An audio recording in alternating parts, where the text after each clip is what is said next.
সকাল সকাল এসে পৌঁছেছি সানরাইজ পয়েন্টে, যা কোয়েল ভিউ পয়েন্ট নামেও পরিচিত।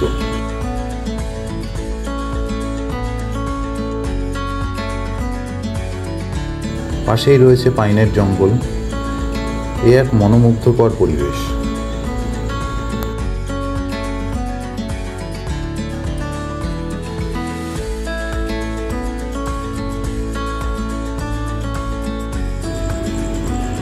চারিদিকে গগনচুম্বী পাইনের গাছ যেন মেলা বসিয়েছে। সেখানে আমরা যেন ছোটদের মতনই ছোট হয়ে উঠেছিলাম, মেতেছিলাম নানান খেলায়। মন হয়ে গেছিল একেবারেই আনন্দিত। অপূর্ব সব ছবি, যা সারা জীবনের স্মৃতি হয়ে থাকবে।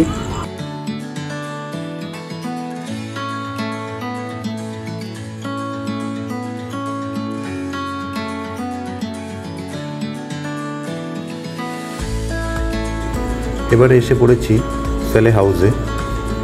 বিভিন্ন ধরনের ছোট বড় গাছপালা, স্ট্যাচু দিয়ে সাজানো বাড়িটির চারপাশ।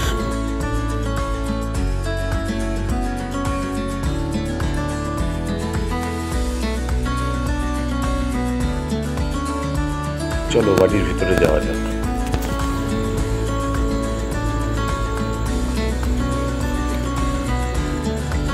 তোমরা কি জানো, স্যালে একটি ফ্রেঞ্চ শব্দ, যার অর্থ কাঠের বসত বাড়ি। এই বাড়িটি 90% কাঠ দিয়েই তৈরি। বিংশ শতাব্দীর পূর্বে তৎকালীন বিহার ও উড়িষ্যার লেফটেন্যান্ট গভর্নর এডওয়ার্ড গেট এই বাড়িটি তৈরি করিয়েছিলেন। বর্তমানে এটি ডিসি লাতেহারের ক্যাম্প অফিসের কাজে ব্যবহৃত হয়। আর হ্যাঁ, ব্রিটিশ যুবতী ম্যাগনোলিয়ার কথা বলেছিলাম, সে তার পরিবারের সাথে এই বাড়িতেই বাস করত।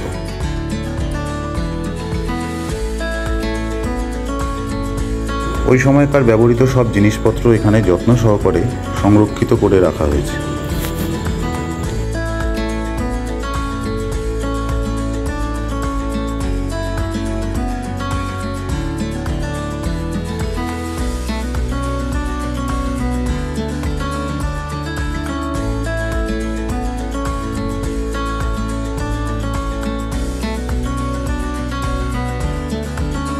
দোতলা থেকে বাইরেটা দেখতে বেশ লাগে, মিস করো না কিন্তু তোমরা।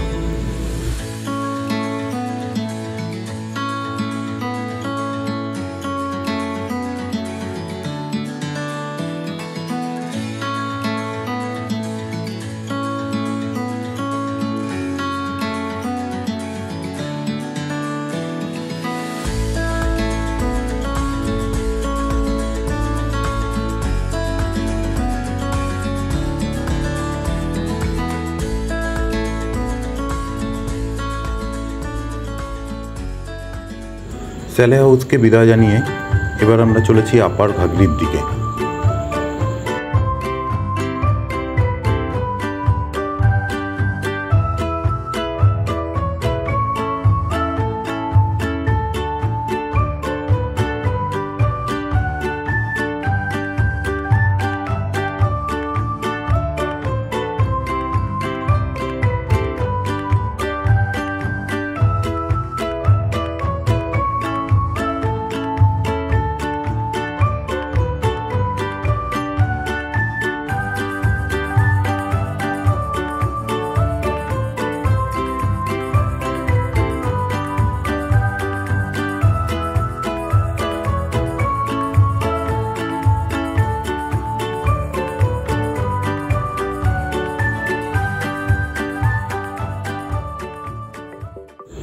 গাইডের থেকে জানতে পারলাম প্রায়ই এখানে ম্যাগনোলিয়া স্নান করতে আসতেন। আমরা যেই পথ দিয়ে এসেছি ঠিক সেই পথ ধরে।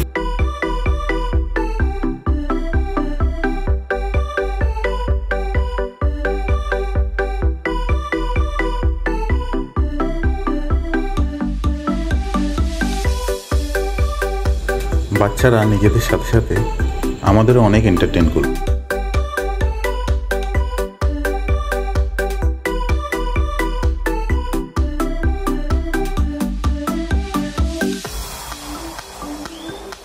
এসে পড়েছি আজকের শেষ ডেস্টিনেশন নাশপাতি গার্ডেনে।